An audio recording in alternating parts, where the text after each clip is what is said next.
The Jets were underestimated before the 2017 season, and they've already exceeded their expectations by week 5, I would say. Now, I would say a lot of people projected them to be the worst team in the NFL, and some people even projected them to go 0-16. But that is not the case right now. For myself, I predicted them to go 2-14, but I still underestimated them because they've already won more than 2 games so far.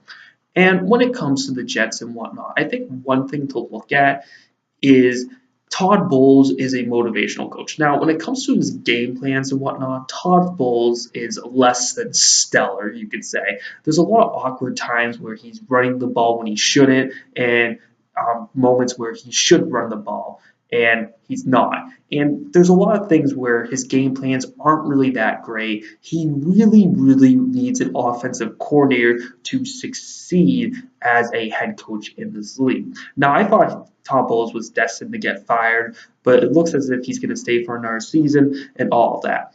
I think one thing for sure about Todd Bowles is what he does really well with is safeties.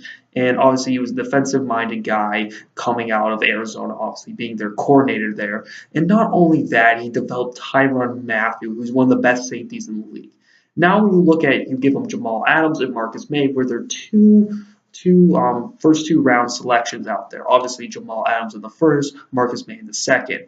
And not only about Jamal Adams is he's doing well right now, before he was drafted, he was considered probably the most pro-ready player out of anyone entering the NFL draft in 2017. Because when you look at Adams, he might have not been the first overall pick, but you got some guys similar to John Gruden who thought he should have been the first overall pick and whatnot. And I think one thing for sure about Jamal Adams is that when he's clearly the most polished player or the most ready player to step into the NFL coming out of the draft, he should make an immediate impact, especially when you have a defensive corner who does a good job training safeties. And sometimes the first overall pick isn't the most polished player. Obviously, Jared Goff, I don't think was the most polished player in 2016, but I think he well deserves to be the first overall pick.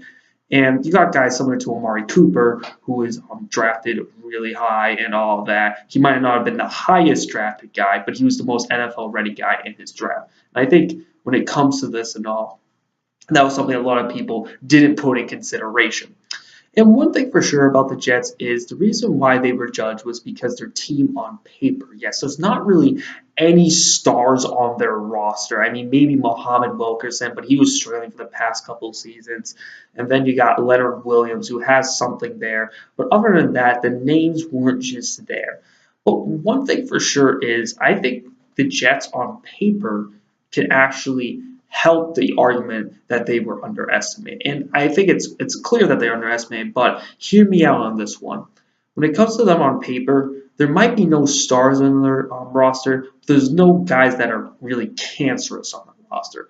There's some players you look at that might have a name, but they have a certain cancer to their name. So, for instance, obviously, I think Brock Osweiler is one of those guys who's a cancerous guy to their name. Like, there's some players that you put on the field, they hurt your team more than they help your team. And when you put that in perspective, the Jets really didn't have players that were hurt them. I think they're just a group of a bunch of average football players, or roughly around average. I look at Josh McCown. Josh McCown is a below average quarterback. Darren Lee is a above average linebacker. And you look at Morris Claiborne, average cornerback. Buster Screen, average cornerback. And when it comes to this and all, there's not really any stars on the paper, but there's no one that's really big name that's a detriment to their team. That's just so terrible. And I know Chas Shillings was a guy that was so bad he made the team worse and all. The Jets didn't have any of that. Versus a team similar to the New York Giants, obviously, having Eli Manning out there hurt them. Not having an O-line hurt them. And obviously, Eli Manning's a name, but he has a certain cancerous name, especially for the past couple of seasons. Obviously, I like to give Eli another shot. I think he's one tough guy out there who plays quarterback and all. But I predicted them to go to the Super Bowl for the NFC. And obviously, that ain't going to be the case this year.